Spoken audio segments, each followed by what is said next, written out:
बदायूं में लोकसभा चुनाव का सियासी पारा गर्म है। सपा ने राष्ट्रीय महासचिव और कद्दावर नेता शिवपाल यादव को यहां से प्रत्याशी घोषित किया है, तो वहीं भाजपा ने संघ से जुड़े रहे स्थानीय प्रत्याशी दुर्विजय शाक्य को चुनावी मैदान में उतारा है। शिवपाल यादव एक के बाद एक बयान देकर भाजपा को घेरते नजर आ रहे हैं, तो अब इसी क्रम में सोमवार को चुनावी दौरे के दौरान भाजपा प्रत्याशी शाक्य भी एक्शन मोड में नजर आए।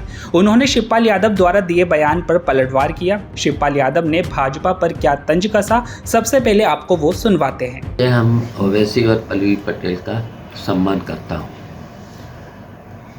लेकिन राजनीति में हमेशा स्थिर रहना चाहिए और जो व्यक्ति स्थिर रहता है वो ऊंचाइयाँ पहुँचता है। अच्छा, कल प्रबुद्ध सम्मेलन बदायूं में, पीलीभीत में, बरेली में होने जा रहा है, इसको किस तरीके से देखते हैं आप? देखिए, चुनाव की शुरुआत हो चुकी है। हर पार्टी का नेता अपना पार्टी का प्रचार करेगा, लेकिन भारतीय जनता पार्टी के जो भी बड़े नेता आएंगे वो प्रशासनिक अधिकारियों पर दबाव बनाएंगे और विपक्ष के लोगों पर, जैसे कि विपक्ष के लोगों को दबाया जा सके, इसलिए ये सब लोग इस तरीके के प्रबुद्ध है, कोई कुछ है, कोई कुछ करके, हमेशा इनका इतिहास रहा है कि जो भी चुनाव हुए हैं प्रशासनिक अधिकारियों पर दबाव बनाना, फिर विपक्ष के लोगों पर दबाव बनाना, तो ये इतिहास रहा है।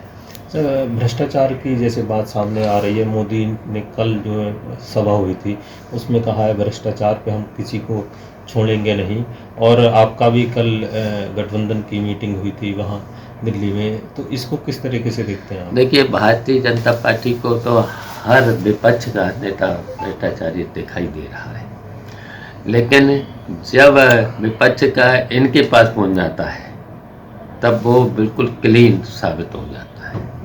ये किस तरीके से क्लीन करते हैं वो?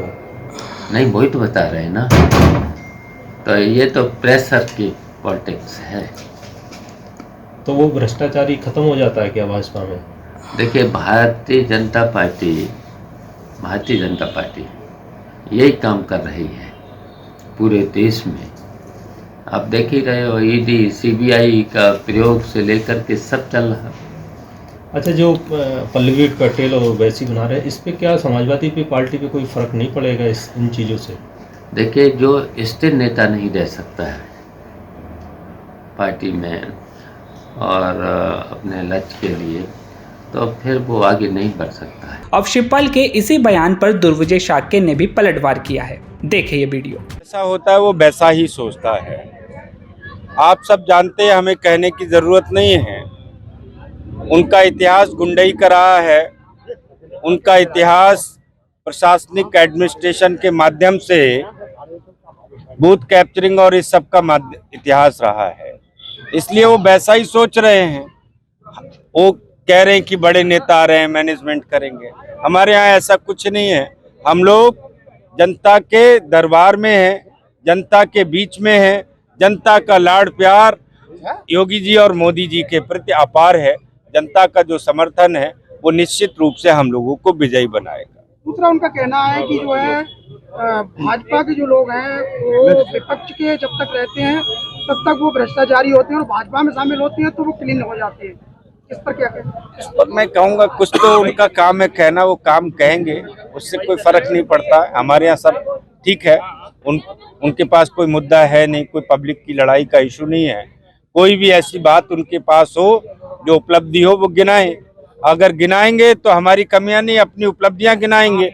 हम कहीं भी विपक्ष की कमियां नहीं गिना रहे हैं, हम अपनी उपलब्धियां गिना रहे हैं। आदरणीय नरेंद्र मोदी सरकार की जो उपलब्धियां हैं, आप सब जानते हैं, देश के इतिहास में पहली बार ऐसा प्रधानमंत्री आए हैं जिन्होंने गरीबों के खाते में, किसानों के खाते में 6,000 रुपया डालने का काम किया है। उन्होंने कुछ किया हो तो बताएं, उन्होंने सिवाय लूट के अलावा क्या किया है? मुझे मालूम है, समाजवादी पार्टी की सरकार में जो पेंशन आती थी, 8-8 महीने पेंशन नहीं आती थी, और पेंशन लेने अगर कोई जाता था कार्यालयों के बाहर तो वहां बहुत सारे दलाल बैठे रहते थे, वो कहते थे भैया 4 महीने की पेंशन हमें दे जाओ, 4 महीने की तुम लो, तो ऐसी दलाली होती थी। लेकिन मैं कहना चाहता हूँ, मोदी सरकार 6,000 रुपया पूरे भेजती है, तो उसमें 1 रुपए की भी दलाली कोई नहीं लेता, पूरा का पूरा 6,000 रुपया सीधे किसान के खाते में आता है।